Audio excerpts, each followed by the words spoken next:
আয়াত 11।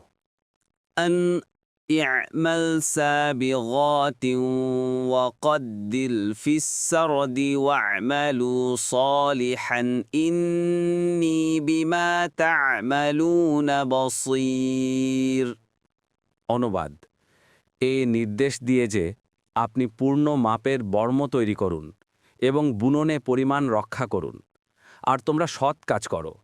নিশ্চয়ই তোমরা যা কিছু করো আমি তার সম্যক দ্রষ্টা।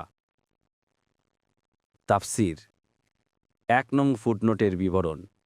কাতাদা বলেন, সর্বপ্রথম বর্ম দাউদ আলাইহিস সালামই তৈরি করেন, তার আগে কেউ সেটা তৈরি করেনি। তবারি। কাতাদা আরও বলেন, তিনি এটা বানাতে আগুনের ব্যবহার করার প্রয়োজন বোধ করতেন না, তাছাড়া লাঠি দিয়েও আঘাত করতে হতো না। তবারি। পরবর্তী তাফসিরে যেতে ভিডিওটি শেষ হওয়ার পূর্বেই এই বক্সে ক্লিক করুন।